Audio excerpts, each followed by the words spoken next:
ایسی بھی ہیں 90% ایسی لوگ ہیں موجود جو صرف اور صرف کھانے کے لیے میدان میں اتری ہوئی ہیں. ایسے ان کے پاس وسائل ہی نہیں ہیں کہ وہ ایسی جگہ پر پہنچ سکیں. ادھر پل ٹوٹ چکے ہیں, ان کے راستے ختم ہو چکے ہیں, پانی بھرا ہوا ہے, بغیر ہیلی کاپٹر وہاں تک پہنچنا مشکل ہے. تو ایسے لوگ جو گلی گلی کوچوں کوچوں کے اندر جو ہے امداد کا سامان جو اکٹھا کر رہے ہیں اور وہاں تک پہنچا ہی نہیں رہے, خود کھا رہے ہیں. لا اینڈ آرڈر کیا کہتا ہے ہمارا؟ دیکھیں, پہلے تو المیہ یہ اللہ معاف کرے, ہمارے ایک ملک جو کیفیت ہے اسلام اس کے پورے ملک میں سمجھنے کے پاکستان کے ہر صوبے کے بہت سے متعدد گاؤں ہیں, دیہات ہیں, قصبے ہیں جو سیلاب کی نظر ہو چکے ہیں, جو بالکل پانی میں جن کے جانی اور مالی نقصان ہوا ہے اس کی کافی نہیں ہو, لاشیں نہیں اٹھائی جا رہی, لاشیں لوگوں نے اس کا نقصان ہی نہیں کھینچ رہے ہیں. اور پھر یہ حال ہے. حکومت نے بھی اعلان کیا ہے سیلاب زدگان کے لیے. اور اب جیسے آپ کی بات پہلے کہ وہاں پہ دریا ہے, رستے ایسے ہیں, تو وہاں صرف پاک فوج کے ہمارے جو جوان ہیں وہ اس وقت ان کا بلکہ بہت کردار ہے. جہاں پہ پاکستانی قوم پہ کوئی مصیبت گھڑی آتی ہے, کوئی مشکل گھڑی آتی ہے, تو ہمارے پاک فوج کے جوان اپنی ذمہ داری اٹھاتے ہیں.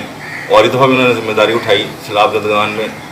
جہاں جہاں بھی سیلاب کی صورتحال ہے اس وقت پاک فوج, پاک رینجرز کے جوان ہیں, ان کے علاوہ افسران جو ہیں وہ اپنی مطلب پوری ذمہ داری پوری نبھا رہے ہیں ان کی مدد کرنے کے لیے. شامی صاحب, یہاں پہ آپ اس کا مطلب ہے یہ کہنا چاہ رہے ہیں, عوام کو میسج دینا چاہ رہے ہیں کہ ہمیں زیادہ سے زیادہ جو ہے وہ پاک فوج کے پاس امداد پہنچانی چاہیے تاکہ وہ پہنچائیں. میری آپ بات سنیں, پاک فوج بھی ٹھیک ہے اپنی جگہ کر رہی ہے. اب دوسرا آپ نے بات کی کہ میں اسی طرف آ رہا ہوں کہ حکومت جو ہے ہماری حکومت نے فی گھرانہ 25,000 امداد کے اعلان کیے جی پہلے. اور دوسرا پھر دیکھیں آپ کی جیسی بات کہ بہت سے لوگ جو اس وقت گنگا میں ہاتھ دھو رہے ہیں, گنگا میں ہاتھ دھو رہے ہیں, اور یہ ہمارا دیکھنے میں بہت بڑا عالمی ہے. اور میں آپ کی بات سے مطلب ہم پہلے بھی ڈسکس کر رہے تھے اکثر, مطلب سے پہلی بات ہو رہی تھی کہ حکومت کی طرف سے اگر آپ نے کیمپ لگانا ہے, کوئی امداد کرنا ہے, تو آپ کو باقاعدہ رجسٹر ہونا چاہیے.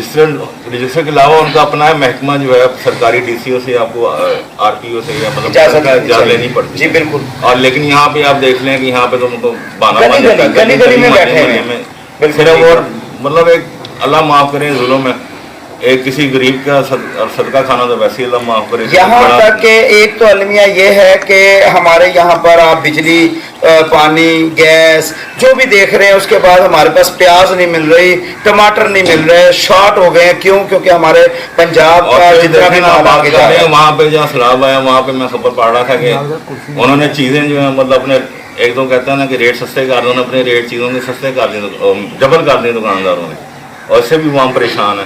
پھر آپ کی بات جو کہنے لگا تھا مطلب اگر کوئی اپنی مدد آپ کے ساتھ چندہ جمع کرتا ہے, مطلب جو کوئی جماعت ہے یا کوئی گروپ ہے یا مطلب کوئی دوست وغیرہ مل گیا, تو پھر حکومت نے باقاعدہ ایک نمبر بھی دیا ہوا ہے. اس میں آپ بے شک پاک فوج کی کو بھی آپ دے سکتے ہیں, ڈونیشن کر سکتے ہیں. ڈونیشن وہ بہترین وہی ہے کہ آپ پاک فوج کو دیں, لیکن ان کے ہیلپ لائن نمبر بھی دیے ہیں حکومت کی طرف سے جاری کیے گئے ہیں. پھر ان کے دفتر میں باقاعدہ سیل بھی بن گئے ہیں گورنمنٹ کے, کوئی مسئلہ ہو, کوئی پریشانی ہو, اگر کوئی ڈونیشن جمع کرتے ہیں تو باقاعدہ حکومت کے خزانے میں بھی جمع کرا سکتے ہیں. حکومت کے نمبر کی ان کو اطلاع کریں ہم اتنا ڈونیشن دے رہے ہیں. لیکن جو اگر ڈونیشن آپ دے رہے ہیں کوئی مطلب نیک کام کرنے کے لیے ڈونیشن دے رہے ہیں وہ تو بہت اچھی بات ہے. لیکن اگر جیسے اپنا گھر کی دال روٹی برابر کرنے کے بہتر کرنے کے لیے کہہ رہے ہیں, تو اس سے بڑا ہمارا ظلم ہمارا عالمیہ کوئی نہیں ہے. اور یہ حکومت کا کام ہے کہ اس پہ نظر ڈالیں کہ جو بہت سے جو جیسے لوگ عوام کی مدد کے نام پہ, سیلاب متاثرین کی مدد کے نام پہ چندہ جمع کر رہے ہیں, حکومت ان کو چیک کرے, ان کے اوپر پابندی لگائے.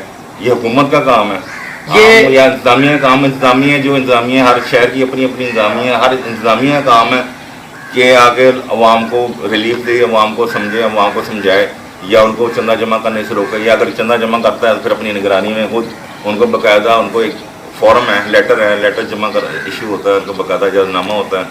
تو آپ اجازت نامہ کے تحت آپ جو ہیں وہ کرتے ہیں. تو اگر ویسے آپ کرتے ہیں تو یہ ظلم ہے, حکومت کو اس کے خلاف کارروائی دینی چاہیے, اور کڑی سے کڑی سزا ایسے لوگوں کو دینی چاہیے جو عوام کے مظلوم عوام کے مدد کے نام پہ پیسہ کھا رہے ہیں.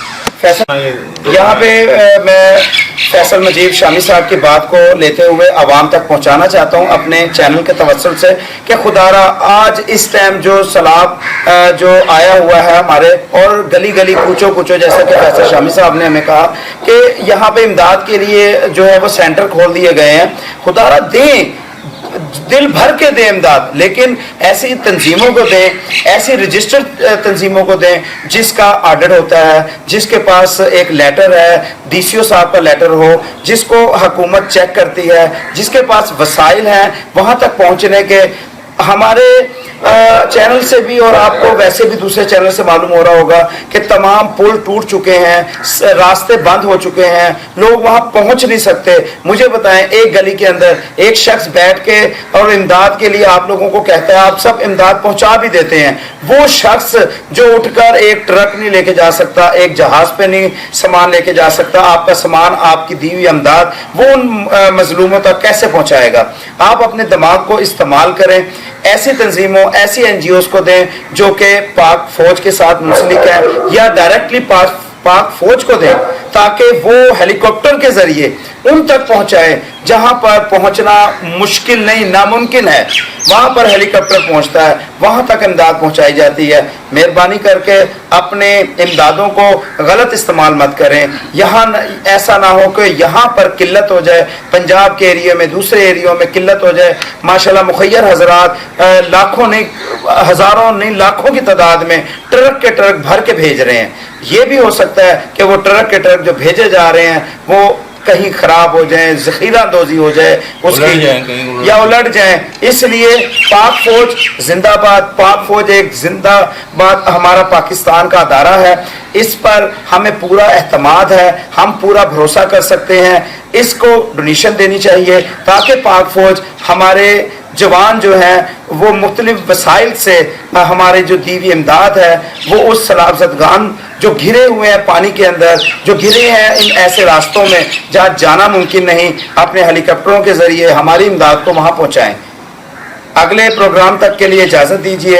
میں تہ دل سے اپنے فیصل مجید شامی صاحب کا شکریہ ادا کرتا ہوں کہ انہوں نے ہمیں ٹائم دیا اور آپ تک مزید بہترین معلومات آپ تک پہنچائی صحافت کے بارے میں، اور اس کے بعد اپنے پیغام پہنچائے۔ انشاءاللہ یہ آپ دیکھ رہے تھے پی پی سی آئی نیوز HD اور آپ کا میزبان سید حیدر رضا زیدی۔